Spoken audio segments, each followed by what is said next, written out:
বাবাজি, আমার মেয়েকে তোমার পছন্দ হয়েছে? হ্যাঁ আমার পছন্দ হয়েছে, কিন্তু আমার একটা শর্ত আছে। কি শর্ত কৌছে? আমি কিন্তু যৌতুক না, আমি যৌতুকের একদম বিপক্ষে। আমি একদম মাটির মানুষ, আমি থাইও মারি। তেনের মেয়ে কি আমার লগে মাটিত ঘুমার পাবো? বাবাজি, এটা তো অসম্ভব।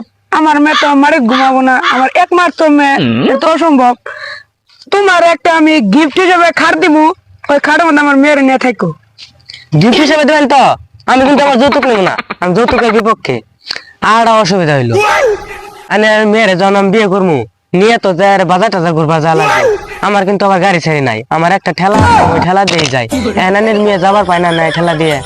আমার মেয়ে তো ঠেলা দিয়ে তো যায় না। যাও, আর তোমার গিফট হিসেবে গাড়ি দেরো, গাড়ি নিয়ে ঘুরো। গিফট হিসেবে দেবেন তো? জান মেনে নিলাম, আমি আবার কিন্তু যৌতুক নিই না।